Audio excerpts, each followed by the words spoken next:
나를 불의한 자에게서 건지소서라는 제목으로 함께 말씀 나누겠습니다.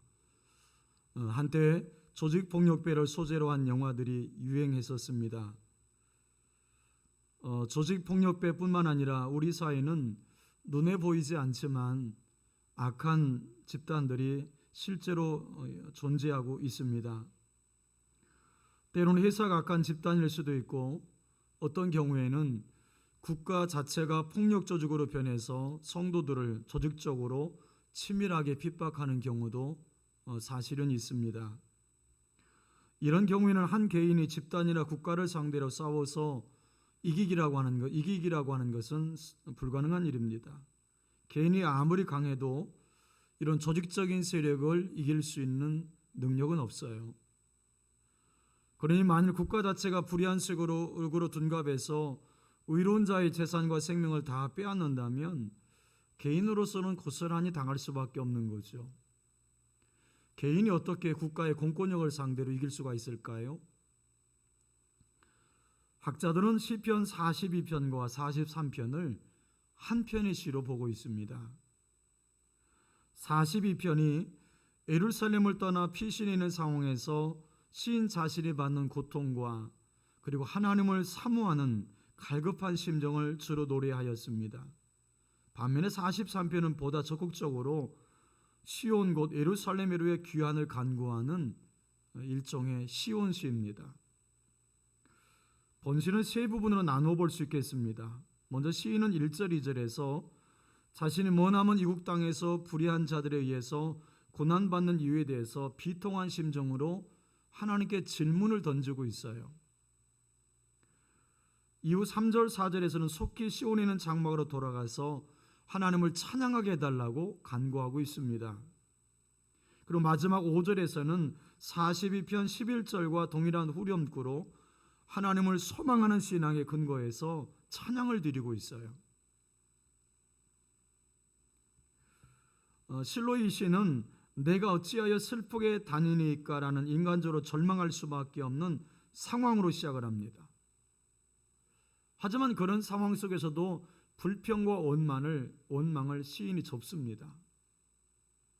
오히려 하나님을 찬양하겠다고 고백하는 놀라운 여호와 신앙으로 마치는 놀라운 신앙의 시라고 볼 수가 있겠습니다. 사실 불의가 관영한 현 세상 속에서 우리가 믿음으로 살아갈 때에 순간순간 당하는 어려움과 고난과 문제들이 우리를 기다리고 있을 때가 많이 있습니다.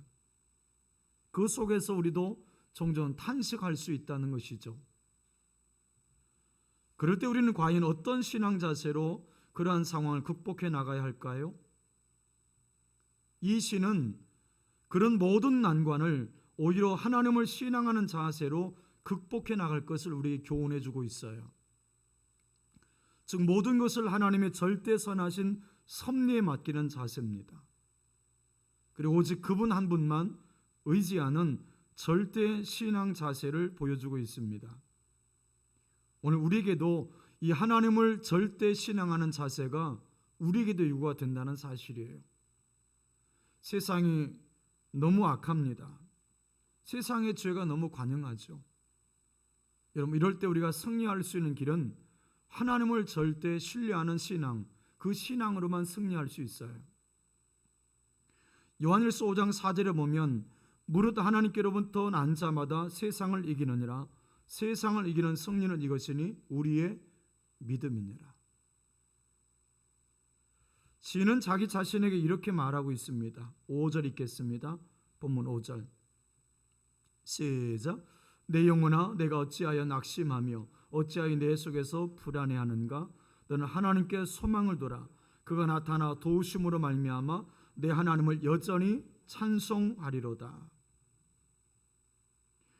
여기서 내가 어찌하여 낙심하며 라는 말 속에는 지금 시인의 마음이 고스란히 녹아 있어요. 시인은 어떤 어려움 앞에서 그냥 염려하고 불안해하는 정도가 아니에요. 혼자 힘으로 전혀 감당할 수 없어서 완전히 의욕 상실증에 빠져 있음을 우리가 보게 됩니다. 다윗이 보통 사람은 아니에요. 다윗의 영성 정도라면 웬만한 것들은 한번 해볼만 하겠다 생각할 수 있었는데, 지금 다윗에게 몰려온 이 문제는 도저히 자신의 힘으로 감당할 수 없는 무거운 짐이었던 것입니다. 그래서 낙심할 수밖에 없었던 거예요. 우린 시편 42편과 43편에서 성도로 하여금 낙심에 빠뜨리는 세 가지 원인을 발견할 수 있어요. 여러분, 성도가 침체에 빠지는, 낙심에 빠지는 세 가지 원인이 뭘까요? 그 첫 번째는 우리가 지난 시간에 살펴본 것처럼 오랫동안 하나님의 말씀을 듣지 못하거나 아니면 성도들과의 교제를 나누지 못했기 때문입니다. 그러면 아무리 신앙의 거장이라 하더라도 침체에 빠지는 것을 피할 수가 없어요. 하나님의 말씀은 성도의 영혼의 양식이에요. 때문에 아무리 영적인 거장이라 할지라도 오랫동안 안 먹고 사용만 하게 되면 결국 영양실조에 빠져서 쓰러질 수밖에 없는 것이죠. 그리고 또 하나, 하나님께서는 성도에게 필요한 거의 대부분의 은사와 은혜들을 성도들의 교제를 통해서 공급하신다는 거예요. 이건 결코 과장된 말이 아닙니다. 에베소 4장 15절 16절에 보면 오직 사랑 안에서 참된 것을 하여 범사에 그에게까지 자랄지라. 그는 머리니 곧 그리스도라. 그에서 온 몸이 각 마디를 통하여 도움을 받음으로 연결되고 결합되어 각 지체의 분량들이 역사하여 그 몸을 자라게 하며 사랑 안에서 스스로 세우느니라. 여기서 신앙 성장의 원리, 우리가 하나님의 성전으로 점점 자라갈 수 있는 원리가 무엇인지를 배울 수 있습니다. 성도는 그 누구라 할지라도 혼자 신앙 성장할 수 없다는 거예요. 집에서 혼자 성경을 읽고 집에서 혼자 기도하고 심지어는 혼자 나가서 전도한다 할지라도 결코 주님이 원하시는 신앙으로 성장할 수 없어요.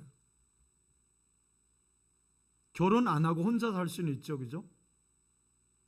근데 여러분, 신앙은 결코 혼자 할 수 없어요. 신앙은 반드시 교회 공동체와 함께 성장하도록 하나님이 설계하신 거예요. 성경 표현대로 하면 온 몸이 각 마디를 통하여 도움을 받고 연결되고 결합되어야 합니다. 그래서 어떤 학자는 우리 스스로가 자기에게 공급할 수 있는 에너지는 대략 5% 정도밖에 되지 않는다고 얘기해요. 내 스스로가 내 신앙에 공급할 수 있는 에너지는 5%밖에 안 된다는 거예요. 그리고 나머지 95%는 성도들의 교제를 통해서 공급되도록 하나님이 디자인하셨다는 거예요. 우린 스스로가 겸손할 필요가 있어요. 우린 다른 사람들의 기도가 절실히 필요합니다. 우린 다른 성도들의 위로가 절실히 필요해요. 좀 더 나가면 물질적인 후원과 가르침이 절실하게 요청됩니다. 가르침이라고 하는 것은, 제가 말하는 가르침은 단순한 티칭이 아니라 멘토링을 말해요. 말씀으로 가르치는 것은 단순히 교육이라고 말할 수 있지만, 멘토링은 잘한 것은 잘한 것대로 칭찬해주고 말씀대로 하지 않을 때는 그들을 책망하면서 이끌어줄 수 있는 것까지 포함하는 것이죠. 여러분, 그런 것이 없다면 아무리 영적인 거장이라 할지라도 결국은 침체에 빠져 넘어진다는 거예요. 성도가 침체에 빠지는 두 번째 이유는 혼자 힘으로는 감당할 수 없는 무거운 짐이 지워졌을 때입니다. 다윗의 무거운 짐은 사울과의 싸움 또는 압살롬과의 싸움이었어요.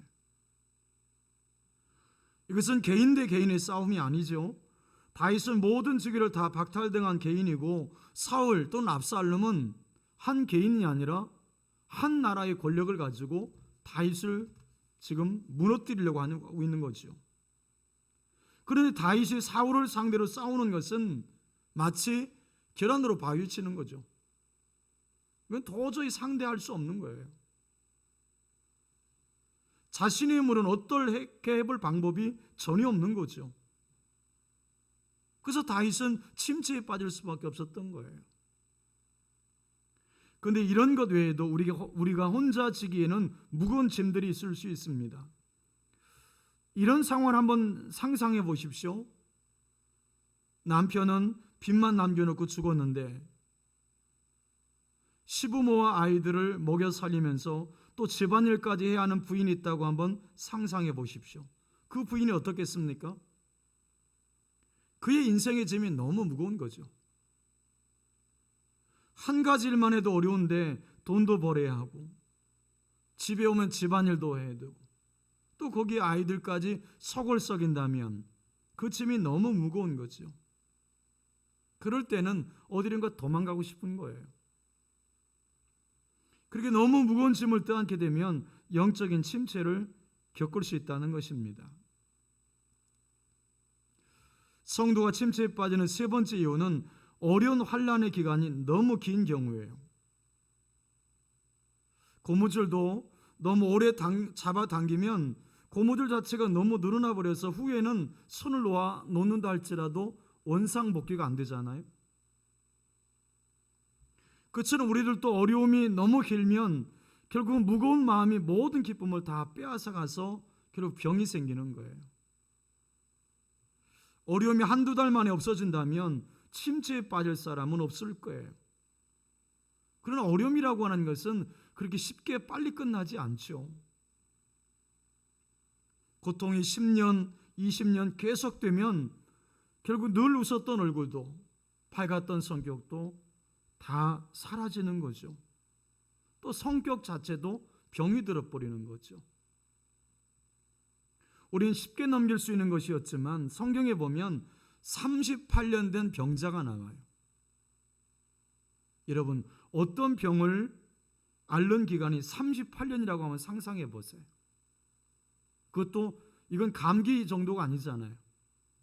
이 중한 질병을 38년을 내가 앓고 있다고 하면 상상해 보세요.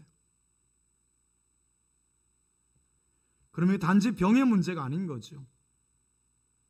그 병으로 인해서 이 사람이 어떻게 바뀔까요? 예수님께서 38년 된 이 병자를 치유해 주셨어요. 예수님께서 이 병자를 향해서 내가 낫고자 하느냐 질문을 던지잖아요. 그때 뭐라고 답해요? 예, 주님, 제가 낫고 싶습니다. 그렇게 답했나요? 예수님께서 내가 낫고자 물으셨을 때 그는 낫고 싶습니다라고 말하지 못했어요. 그 대신에 자기보다 먼저 물속에 들어가는 사람을 욕하고 원망하는 거예요. 그러니까 38년이라고 하는 그 질병의 기간 동안 이 사람의 그 성격까지 다 바꿔놓았던 것이죠. 요즘 현대인들이 감기처럼 걸리는 병 중에 우울증이 있습니다. 우울증은 마음속의 분노나 불안이 오래 지속되면 생길 수 있어요. 마음속에 있는 분노와 불안이 감정을 다 갉아먹어 버려서 나중에는 감정 통제 기능을 상실하게 되는 것입니다. 그래서 분노할 일도 아닌데 자동적으로 분노가 일어나는 거예요. 운전대만 잡으면 평소에는 그렇게 친절한 사람이 난폭 운전을 합니다. 신호를 어기는 사람을 보면 막 화가 치밀어 오르는 거예요. 또 불안할 이유도 없는데 감정은 자동적으로 불안해합니다. 이럴 때는 이미 병에 걸린 거예요. 그때는 자꾸 다른 사람들이 나를 흉보는 것 같고 나를 무시하는 것 같고 기쁜 일이 도무지 없습니다. 세상 살 재미가 없어요. 자살을 기도하는 많은 사람들 중에는 이런 낙심을 이기지 못한 사람들이 많아요. 우선 자기를 누르고 있는 정신적이고 육체적인 짐을 감당할 자신이 없는 것입니다. 그래서 가출하고 자살을 하고 일탈을 하는 것입니다. 우리가 이런 것들을 가만히 생각해 보면 우리 신앙인들의 영적 전쟁이 얼마나 치열한지를 알게 되는 것입니다. 우리의 심체가 그렇게 심각한 단계가 아닐 때는 스스로 치료할 수 있는 방법이 몇 가지가 있어요. 그중 하나가 일종의 자기 체면입니다. 자기 체면. 그것은 자기가 과거에 하나님의 특별한 은혜를 받았던 순간을 깊이 묵상하고 떠올리는 거예요. 이때 중요한 팁이 있다면 가급적 사람들과의 접촉은 피하는 것입니다. 그리고 오직 하나님께 은혜를 구하여서 과거에 자신이 하나님의 은혜로 위기를 그적저로 넘겼던 순간을 묵상하는 것입니다. 할 수만 있다면 그 속으로 깊이 들어가는 거예요. 과거 내가 하나님의 은혜로 위기를 기적적으로 넘겼던 순간들을 떠올리게 되다 보면 내 마음속에 메말랐던 눈물이 서서히 회복되기 시작하면서 낙심에 빠졌던 사람이 다시 한번 기쁨이 회복되기 시작하는 것입니다.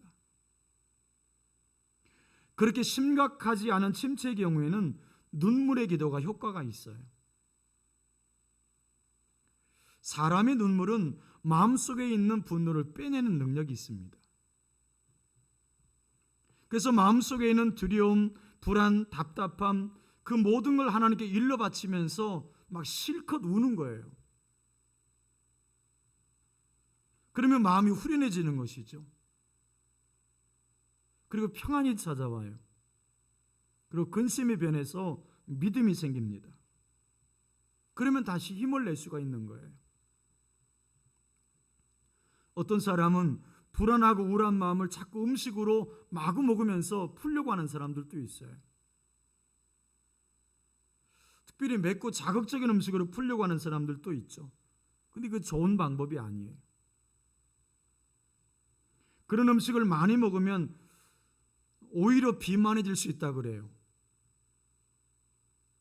그리고 때문에 분노가 더 쌓이게 된다는 것입니다. 그런데 영적인 침체가 몹시 깊을 때는 다른 방법이 없어요. 순수한 말씀, 100% 하나님의 말씀을 듣고 묵상하고 읽는 것이 필요합니다. 이럴 때는 다른 것은 다 뒤로 좀 밀어놓고 하루 중 많은 시간을 말씀을 가까이 하는데 투자해야 할 겁니다. 영적인 침체가 깊으면 말씀이 잘 들어오지 않기 때문에 이때는 말씀을 소리내어서 읽을 필요가 있어요. 또 모든 공예배에 참석해서 말씀을 듣도록 해보십시오. 침체가 깊으면 말씀이 귀에 들어오지 않으니까 설교를 들으면서 아멘을 많이 해보십시오. 이런 말씀을 들을 때 아멘하면 그때 성령이 임하고 우울함과 답답한 마음이 성령을 통해 치유를 받아요. 또 하나는 영적인 집체가 몹시 깊을 때는 금식 기도를 권합니다. 금식은 전심으로 하나님께 매달리는 영적인 활동이에요. 하나님은 육의 음식까지 끊으면서 전심으로 하나님을 찾는 자에게 반드시 회복의 은총을 입혀주세요. 금식할 때는 기도를 많이 할 필요가 없어요. 오직 하나님의 말씀을 옆에 두고 읽고 묵상하십시오. 금식 자체가 기도가 되는 거죠. 하나님은 금식하는 자의 작은 신음에도 응답을 주시는 거예요. 여러분, 이때 조심하고 명심할 일은 영적 침체가 오면 일탈을 꿈꿀 수 있다는 것 점이에요. 그동안 안 만났던 세상 친구들에게 연락하기도 해요. 그동안 교회 다니라 바빠서 생각하지 않았던 세상적인 즐거움을 찾아다니기 시작하는 거죠. 동창회 가고 산악회 가고 여행을 떠나기도 해요. 그것 자체가 나쁘다는 뜻은 아니에요. 근데 여러분, 그것이 일탈의 계기나 통로가 될 수 있다는 것입니다. 그것을 통해서 오히려 세상 재미에 빠져들 수 있는 계기가 될 수 있다는 거예요. 그래서 영적인 침체 때 불륜에 빠지는 성도들이 종종 있어요. 여러분은 영적인 침체가 일탈로 이어지는 것이 아니라 이 기회를 통해서 하나님을 더 깊이 만나고 체험하는 복된 기회가 될 수 있기를 바랍니다. 다윗의 고통은 자신의 힘으로 도저히 감당할 수 없는 무거운 짐 때문에 온 것이었어요. 그는 한 개인으로서 한 나라의 왕을 상대하는 버거운 지금 싸움에 걸려든 것입니다. 1절을 같이 읽겠습니다. 1절 시작. 하나님이여 나를 판단하시되 경건하지 않은 나라에 대하여 내 송사를 변호하시며 간사하고 불의한 자에게서 나를 건지소서. 여기 경건하지 아니한 나라는 무자비한 나라 혹은 불칠절한 나라로 번역할 수도 있어요. 이 말은 여기서 이방 민족을 가리키는 것이 아니라 시인에 대해서 무자벽에 구는 대적들을 가리키는 것입니다. 본래 시편 42편과 43편의 배경이 다윗이 압살롬에게 쫓겨 예루살렘을 떠나온 상황을 배경으로 한다면 여기 경건하지 아니한 나라는 다윗을 반역하고 세운 압살롬의 쿠데타 정부를 말할 수 있어요. 그러나 보다 넓은 의미에서 이것은 하나님을 경외한 자들을 미워하고 핍박하고 대적하는 불의한 세상 권력을 말할 수도 있습니다. 경건하지 아니한 나라를 압살롬의 쿠데타 정부로 보면 그 다음에 나오는 간사하고 불의한 자는 압살롬 또는 그의 참모인 아히도벨을 가리킨다고 볼 수도 있어요. 사실 다윗에게 사울을 상대로 싸운다는 것은 감당할 수 없는 무거운 짐이에요. 어떻게 일개 개인이 어떻게 왕과 국가를 상대로 싸울 수가 있겠습니까? 도저히 불가능한 일인 거죠. 그럴 때 우리 성도들은 어떻게 해야 될까요? 다윗의 모습을 가만히 보면 답을 찾을 수가 있어요. 여러분, 사울하고 다윗이 싸웁니까? 도망칩니까? 다윗은 도망을 치는 것을 선택을 해요. 다윗은 맞서 싸우지 않습니다. 왜냐하면 또 싸운다고 될 일도 아니기 때문에 그래요. 또 잘 생각해 보면 이 악한 자를 세우신 분도 하나님이십니다. 때문에 하나님의 때를 기다릴 필요가 있는 거예요. 다윗이 참고 기다린 이유가 바로 여기 있습니다. 다윗은 하나님의 때가 되면 반드시 하나님께서 의로운 결정을 내리실 것을 믿고 있어요.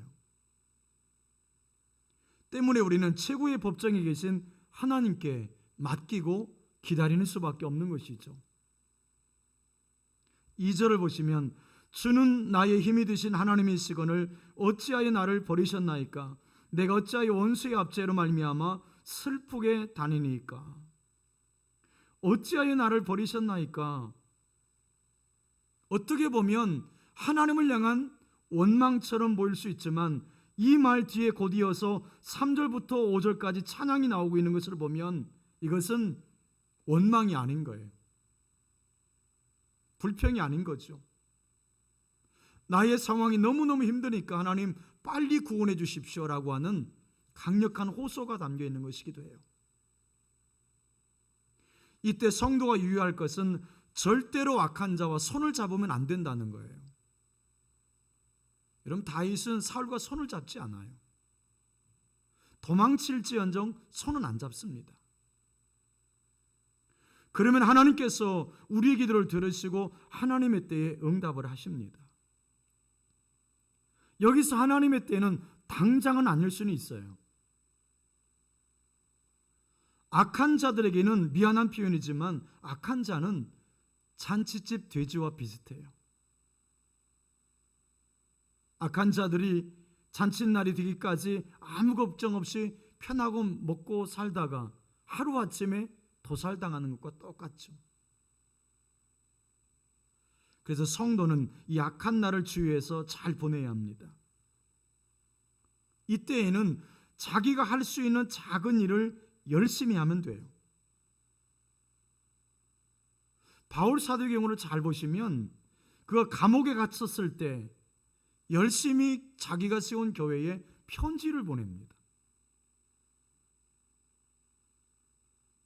바울은 할 수 없는 일을 억지로 하려고 무리하지 않는다는 것이죠.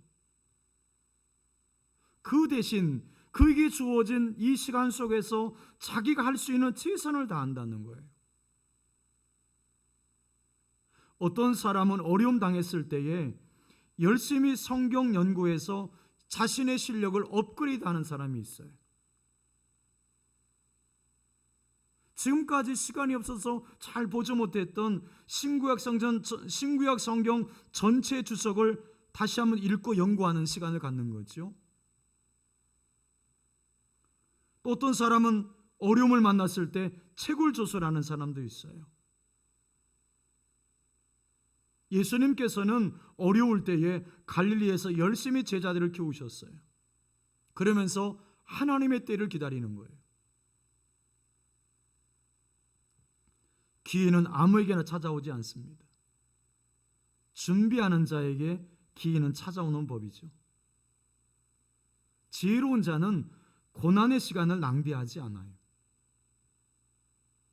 그때를 오히려 자신의 내공을 쌓고 자신의 실력을 준비하는 기간으로 삼는 것입니다. 여러분, 여러분에게 찾아오는 고통의 시간을 낭비하지 마십시오. 오히려 그 시간을 통해서 여러분 자신의 실력을 쌓고 여러분의 신앙을 업그레이드하는 시간으로 준비하는 기간을 삼아 보십시오. 반드시 하나님께서 주시는 기회가 옵니다. 하나님께서 때가 되면 악한 자를 내리치세요. 사울도 그랬고 압살롬도 그랬다는 것입니다. 믿음으로 기다리면 하나님이 악한 자를 정리하시는 겁니다. 3절 읽겠습니다. 3절 시작. 주의 빛과 지혜의 진리로 보내시어 나를 인도하시고 주의 거룩한 산과 주께서 계시는 곳에 이르게 하소서. 여기 사용된 빛과 진리라고 하는 것은 하나님의 특별한 은총과 하나님의 계시의 말씀을 가리킬 때 종종 쓰는 표현들이에요. 하나님의 특별하신 은총이나 계시의 말씀, 그게 빛과 진리예요.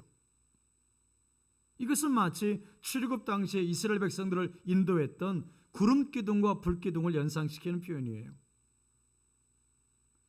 지금 다윗은 불과 구름 위로 이스라엘을 인도하셨던 것처럼 대적들로 인해서 고난 겪고 있는 자신에게 하나님의 특별하신 은총이 덧입혀지기를 구하고 있고, 또 계시의 말씀을 주셔서 하나님의 원하시는 길을 걷도록 인도해 달라고 간구하고 있는 것입니다. 주의 거룩한 산과 주께서 계시는 곳에 이르게 하소서. 여기 거룩한 산은 시온산을 가리키고 주께서 계시는 곳은 그곳에 설치된 하나님의 임재를 상징하는 성막을 가리켜요. 결국 여호와를 사모하는 시인의 심정을 시온산에 계신 하나님에 대한 열정으로 표현한 것입니다. 다윗은 예루살렘으로 돌아가고 싶어서 미칠 지경이라는 거예요. 다윗은 그렇게도 하나님과 그분의 성전을 사모하고 있어요. 오늘 저와 여러분은 무엇을 그토록 사모하고 있을까요? 오늘 다윗처럼 하나님과 그분의 성전일까요? 하나님이 다윗을 사랑하는 이유가 있어요.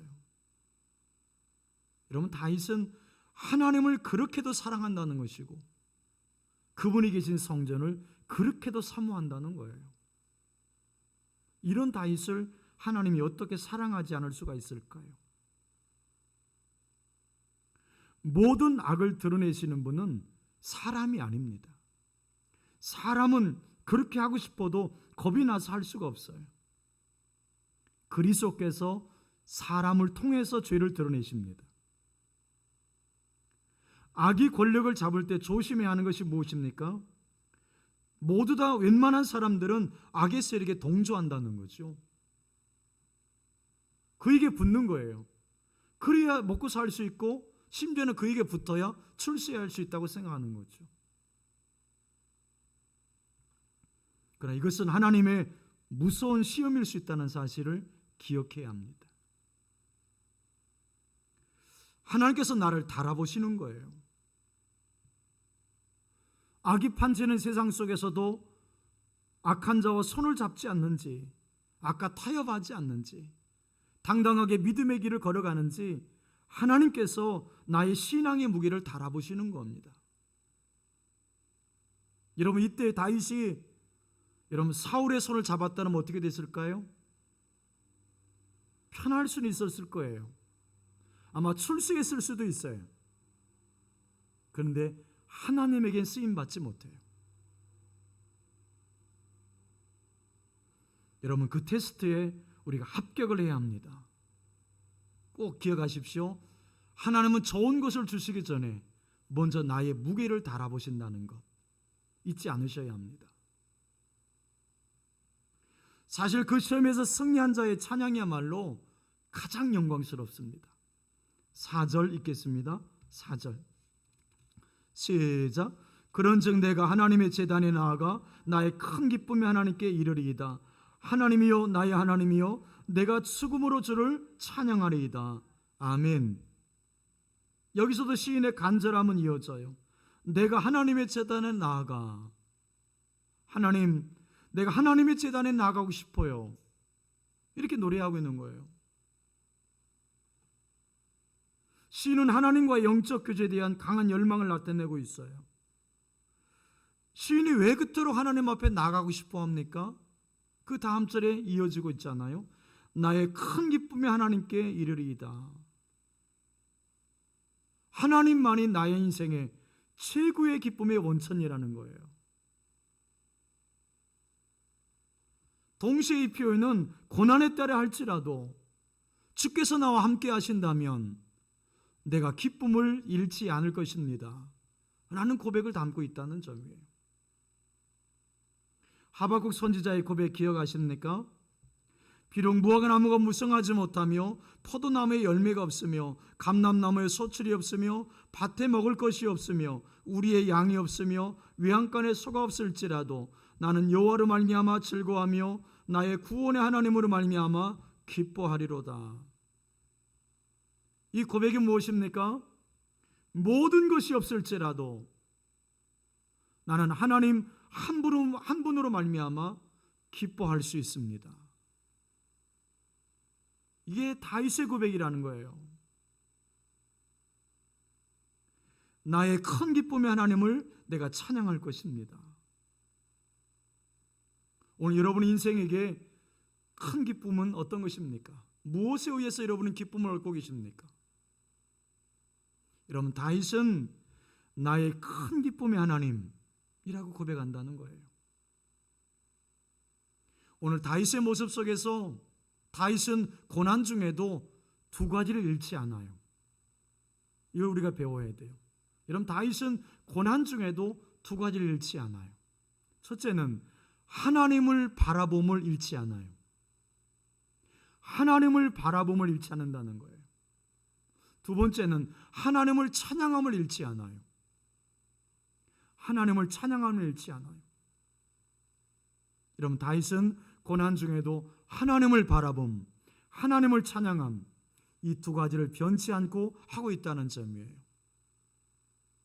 여러분, 낙심이 변해서 찬송이 되고 있어요. 근심이 변해서 기쁨이 되고 있어요. 오늘 저와 여러분도 여러분 고난 중에 있을지라도 또 앞으로 고난 앞에 선다 할지라도 끝까지 주님을 바라봄으로 이 은혜 안에 늘 사게 되기를 주님의 이름으로 바라고 축복합니다.